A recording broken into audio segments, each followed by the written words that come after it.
On va accueillir maintenant Anne-Philippe, qui est infirmière, consultante, donc plaie et cicatrisation à l'hôpital Saint-Antoine, et qui va nous rappeler des grands principes de prise en charge de la douleur dans le cadre de la réfection des pansements.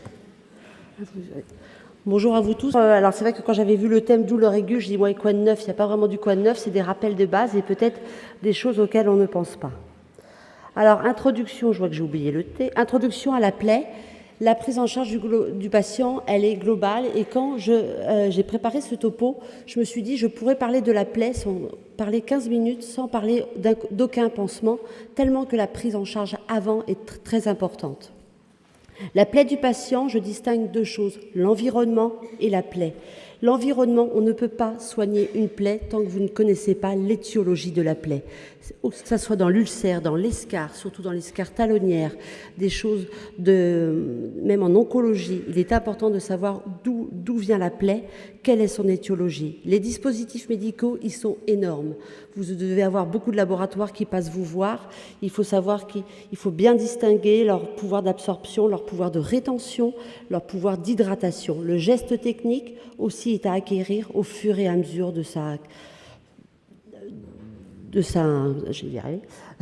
au fur et à mesure de son activité.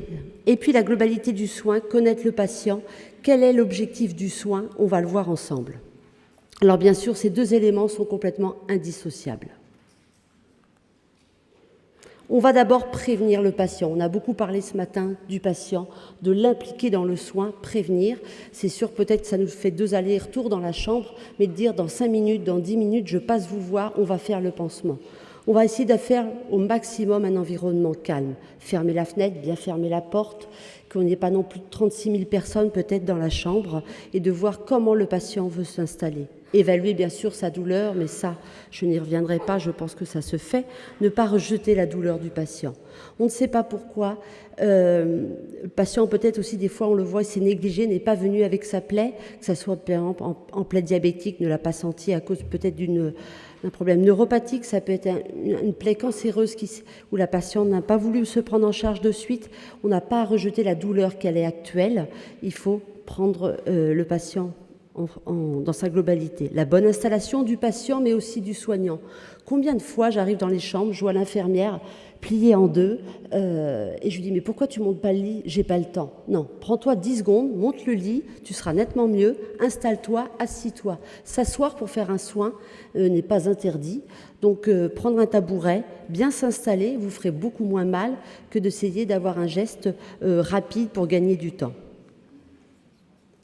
Proposer, pourquoi pas, la radio, la télévision, essayer de le distraire, proposer une chanson, de revoir ses classiques aussi en chanson française, c'est toujours très intéressant.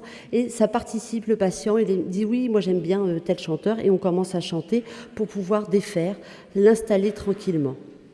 Accepte-t-il de voir sa plaie? Je pense qu'on oublie souvent cette question primordiale. Surtout dans les plaies cancéreuses, chez les jeunes patients, ça peut être aussi chez les personnes âgées qui ont un long parcours. Donc, acceptez-vous de voir votre plaie? Si oui, sinon, on trouve des stratèges. On essaye de tourner la tête, d'essayer de mettre un drap, un bandeau, un petit pull, un foulard sur la tête, quelque chose, ou de mettre la télévision vraiment en face de lui, quelque chose qu'il accepte. Sentez-vous une odeur? Êtes-vous gêné? Moi, à force, on me dit « Ah non, viens, ça pue ». Alors moi, ça pue, finalement. Alors déjà, j'ai souvent peut-être le nez bouché, mais aussi, c'est que je suis habituée aux odeurs des plaies. À force d'en faire, et c'est toujours ma pratique, c'est que peut-être je n'arrive plus à reconnaître l'odeur qui va gêner le patient. Elle va souvent, des fois, gêner le soignant. On est là, oh, ça pue dans sa chambre, c'est infernal. Mais lui, est-ce qu'il est gêné? Des fois, ce n'est pas lui qui est gêné, il a peur pour ses visites. Il a peur d'être rejeté à cause de cette odeur. À prendre en compte. Désirez-vous des explications du soin? C'est vrai qu'au moment où j'ai fait mes études d'infirmière, il y a fort longtemps, on me disait il faut expliquer au patient. Mais lui, accepte-t-il? Voulez-vous des explications durant le soin? Parce que s'il rejette sa plaie, il n'aura peut-être pas envie de dire là on instille, on met la mèche. Non, acceptez-le. Les axes prioritaires, on va voir avant le soin, on vient de le voir, le retrait du pansement, le nettoyage de la plaie, la détertion et le choix du pansement. Le retrait des pansements. Découper la bande pour éviter les manipulations, surtout au niveau du membre inférieur. La bande, c'est usage unique. Hein. Moi, même que ce soit de la Nilex, que ce soit de la bande de crêpe, vous découpez votre bande. Sinon, vous faites quoi? Vous levez, vous montez, montez la jambe. Là, vous découpez, il lève une seule fois et vous retirez tout votre bandage. Humidifier, mais même humidifier, moi je dirais arroser. Allez-y avec la cuvette d'eau mouillée afin de ne pas tirer sur le pansement. Le pansement, je pense qu'au moment du retrait, c'est des fois beaucoup plus douloureux que le pansement en lui-même. Possibilité même de doucher la plaie, si vous avez une plaie chronique. Donc vraiment, et là, c'est là aussi l'évaluation au moment du retrait. Il va falloir que vous évaluez. J'ai trop d'adhérence, ça fait un quart d'heure que je passe des fois à retirer le pansement, à arroser parce que ça fait trop mal. Donc ça veut dire que votre plaie, elle n'est pas assez exsudative, que votre choix de pansement, il faut descendre de classe au niveau de la classe d'absorption du pansement. Surveillance de la peau périllésionnelle, et on va le revoir par la suite, évaluer les facteurs locaux.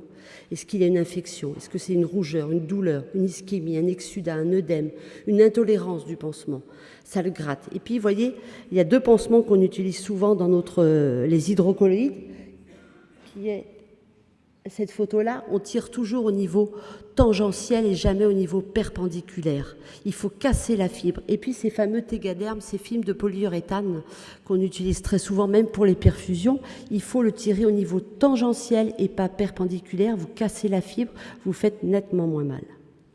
Quelques petits rappels, la plaie chronique, c'est de l'eau et du savon, ce n'est pas un soin stérile, on va le doucher, c'est nettement mieux, jamais d'antiseptique. La plaie aiguë, on va aller selon la prescription médicale, mais on va de plus en plus vers du sérum Phi, un soin stérile, souvent les 2-3 premières réflexions de pansement, et après on tend vers une douche. Et puis surtout, alors, évitez de laisser à l'air. Je sais qu'on défait le pansement, on attend que le médecin passe. Ah mais là, on nous demande l'avis chirurgical. Ah, l'interne, quand est-ce qu'il va passer? Ça, c'est la grande question. Ça fait 1 heure que sa plaie est à l'air, 2 heures. Là, je peux vous dire que le patient peut avoir extrêmement mal dans les ulcères, dans les dermabrasions. On cicatrise en milieu humide.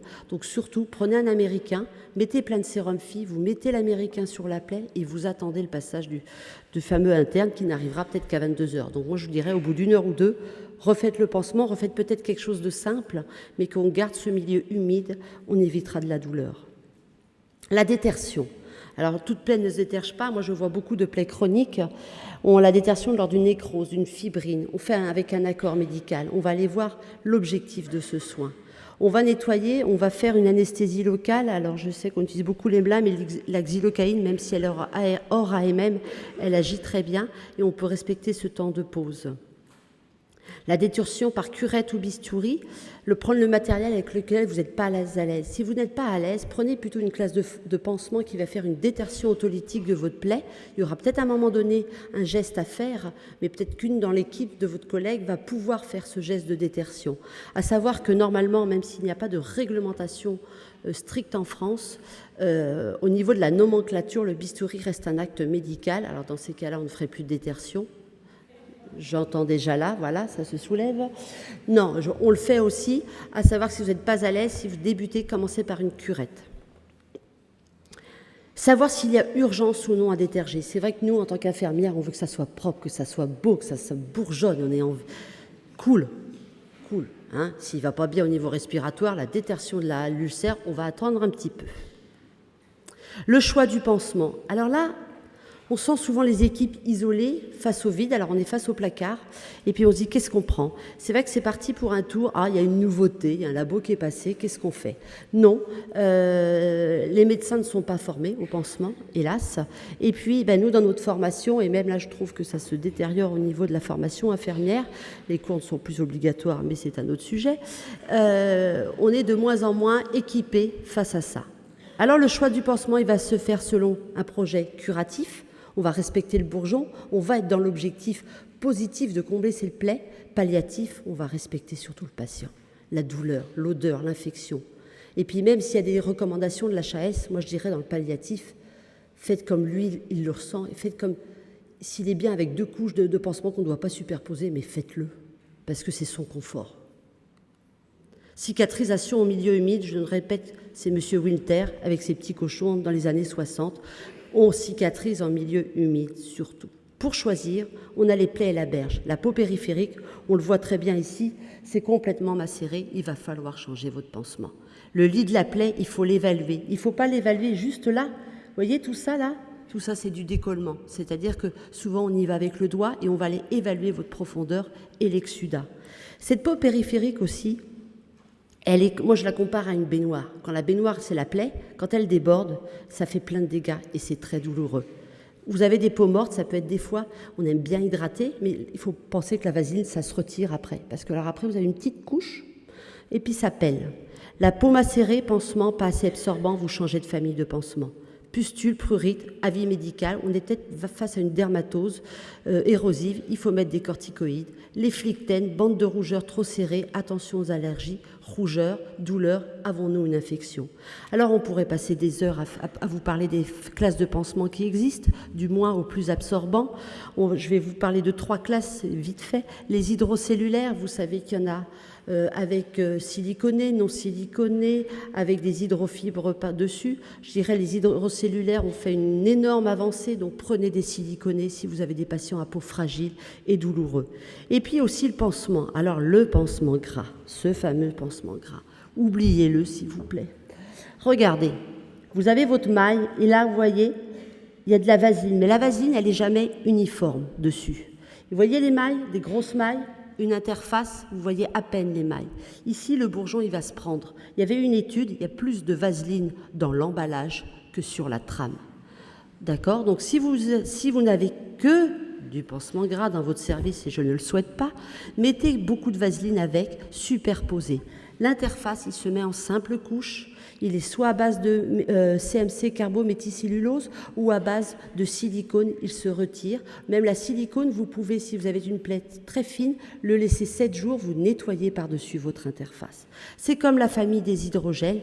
Vous avez 3 classes d'hydrogels. Vous avez le standard, où ça coule, ça dégouline, ça vous bousille la peau périphérique. Maintenant, vous avez, qui c'est à plus de 80% d'eau. Vous avez les plaques d'hydrogel qui sont à 66% d'eau, qui ne vont pas aller pour ramollir une grosse nécrose, surtout pas, mais pour une dermabrasion, une petite fibrine, si vous êtes finalement chez une personne âgée, ça peut des fois suffire. Et vous avez les irigo-absorbants, ces coussins qui ont même évolué, sont beaucoup plus fins maintenant avec un enduit de silicone qui permet de déterger la plaie tout en douceur.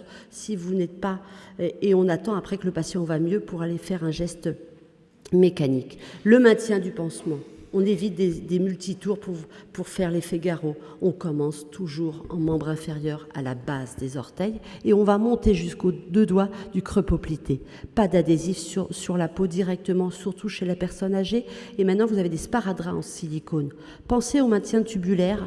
Alors, je cite le Tubiface et c'est la seule marque que je vais citer, puisque sinon, vous avez les tubulaires, vous savez, qui fait les ronds, mais quand vous enlevez, vous avez toute la marque de l'œdème dedans. Le Tubiface, vous avez plusieurs largeurs et il est en plus remboursé. Un exemple tout à fait que j'ai eu il y a 15 jours en consultation. Il faut que j'accélère, c'est ça, non? Un petit peu, d'accord. Je vais très vite finir. Alors, consultation. Juste regardez. Les infirmières mettaient des pansements très adhésifs. On refaisait des petites lésions à cause on recréait des plaies à cause de ces adhésifs. Vous oubliez ça, vous pensez aux hydrocellulaires siliconés. Juste pour vous dire, toute prise en charge est complètement différente. Vous avez de la plaie traumatique, quand je travaillais en réa, accident de la voie publique, là vous prenez en charge différemment le patient. La dermabrasion de la personne âgée, on va la prendre, elle va avoir mal, ça va être différent. Cette femme-là, je la suivais en cancéro, c'était une femme qui venait en consultation, elle était en salle d'attente, on ne peut pas imaginer la douleur et la souffrance, mais elle voulait rester chez elle jusqu'au bout. Donc voilà, prendre ensemble le patient. Ce patient refusait l'amputation, il acceptait de voir sa plaie, et c'était encore une autre considération, je n'agissais pas beaucoup en pansement, j'agissais sur lui. La sclérodermie aussi est une maladie auto-immune avec des personnes qui souffrent des plaies. Conclusion, j'ai 3 slides, ça va aller vite. On anticipe le soin. On va écouter le patient, le faire participer. Et puis, pas de course contre la montre pour un pansement. Je sais que c'est facile à dire, on l'a évoqué ce matin. Mais si votre pansement n'est pas complètement saturé, que vous n'avez pas le temps, c'est plutôt de le faire à la va-vite et que vous pensez que ça va faire encore plus mal, votre pansement n'est pas saturé, il y a marqué 2 jours dans la prescription, c'est pas ça qui va changer le lendemain, ça ira très bien. rassurez-vous. Se former aux soins de plaie, c'est tout un art, et je dirais c'est comme chaque spécialité dans notre profession. Tous les petits détails comptent, la bonne installation, de parler au patient, de lui dire bonjour, des choses toutes simples. Une plaie laisse toujours des traces. SOS aux équipes du CTD, ne pas tarder. En conclusion, on est tous dans la même galère, il faut pédaler tous dans le même sens, même s'il y a du vent, c'est pas facile. J'adore cette phrase de Francis Blanche, face au monde qui change, il vaut mieux penser le changement que de changer le pansement. Je vous laisse méditer sur cette dernière phrase du philosophe Jean-Philippe Pierron, penser le malade est conditionné par la façon de le penser. Merci.